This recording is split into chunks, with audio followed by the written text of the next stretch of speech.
खबरों में आगे बढ़ेंगे और अब आपको बड़ी खबर बता दें, दिल्ली के सीएम केजरीवाल से जुड़ी हुई। सीएम केजरीवाल पर आज अहम सुनवाई होने वाली है।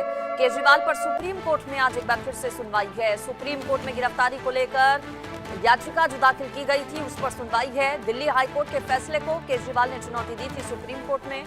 2 जून को केजरीवाल को सरेंडर करना है। राउज एवेन्यू कोर्ट में भी इंसुलिन के मामले में सुनवाई होनी है। इस पर ज्यादा डिटेल्स में ले लेती हूँ। मेरे साथ हमारे लीगल एडिटर आशीष सिन्हा जुड़ गए हैं। आशीष, सुप्रीम कोर्ट में भी सुनवाई होनी है, इसके अलावा राउज एवेन्यू कोर्ट में किस पूरे मामले पर सुनवाई, विस्तार से जानकारी दीजिए इस पर। देखिए, सुप्रीम कोर्ट की सुनवाई की पहले बात कर लेते हैं। सुप्रीम कोर्ट में दरअसल आज जो है इस पूरे मामले में, यानी अरविंद केजरीवाल ने जो दिल्ली हाईकोर्ट के फैसले को सुप्रीम कोर्ट में चुनौती दी है, जिसमें दिल्ली हाईकोर्ट ने अरविंद केजरीवाल की गिरफ्तारी और उनके हिरासत दोनों को वैध करार दिया था, उस मामले में फैसला सुरक्षित रख लिया जाएगा।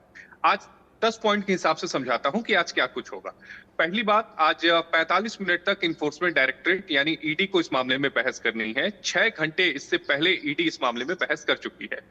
दूसरी बात, इस मामले में फिर अभिषेक मनु सिंघवी जो अरविंद केजरीवाल को के लिए अपीयर होते हैं, वो 15 से 20 मिनट इस मामले में बहस करेंगे। तीसरी अहम बात, उसके बाद कोर्ट अपना फैसला सुरक्षित रख लेगा। चौथी अहम बात, 2 जून को अरविंद केजरीवाल सरेंडर करेंगे या नहीं, ये सब कुछ तय करेगा कि क्या सुप्रीम कोर्ट उससे पहले अपना फैसला सुनाता है या नहीं। पांचवी अहम बात, फैसला जो भी हो उसका इम्प्लीकेशन जो होगा वो राजनीतिक गलियारों तक पहुंचेगा। छठी अहम बात, इस पूरे मामले में अब 3 अलग अलग एंगल्स पर अदालत ने सुनवाई शुरू की थी, कल की बात में कह रहा हूं। जिसमें पहला ये था कि क्या अरविंद केजरीवाल ने जो ये कहा चुनावी रैली में कि आप अगर मुझे वोट देंगे तो फिर मुझे जेल नहीं जाना पड़ेगा, क्या ये जमानत की शर्तों का उल्लंघन है। हालांकि कोर्ट ने कहा कि ये उनका निजी बयान है, इससे कोर्ट को कोई सरोकार नहीं है। जो 7वीं अहम बात है कि आम आदमी पार्टी, यानी पहली बार भारतीय इतिहास में यह होगा कि किसी भी राजनीतिक दल को इसी मामले में, आपराधिक मामले में पार्टी बनाया जा रहा है, यानी आरोपी बनाया जा रहा है।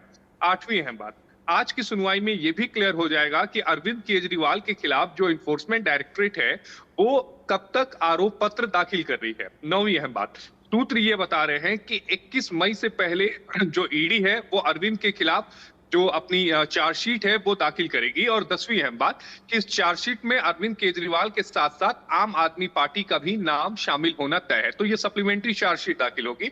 लेकिन आज फैसला जो है वो रिजर्व हो जाएगा और उसके बाद अदालत को ये तय करना है कि क्या अरविंद केजरीवाल की जो गिरफ्तारी थी वो वैध थी या नहीं।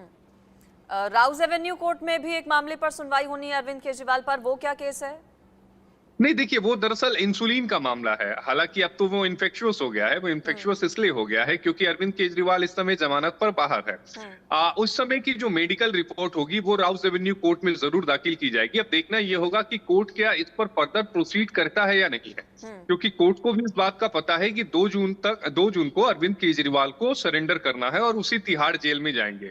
तो क्या इस याचिका को अभी लंबित रखा जाता है, फिर बाद में सुनवाई के लिए सूचीबद्ध किया जाएगा, या आज ही अदालत इसको डिस्पोज ऑफ कर देगी या निस्तारण कर देगी और ये कहेगी कि भविष्य में अगर इस तरह की कोई बात होती है तो आप नई याचिका दाखिल करें।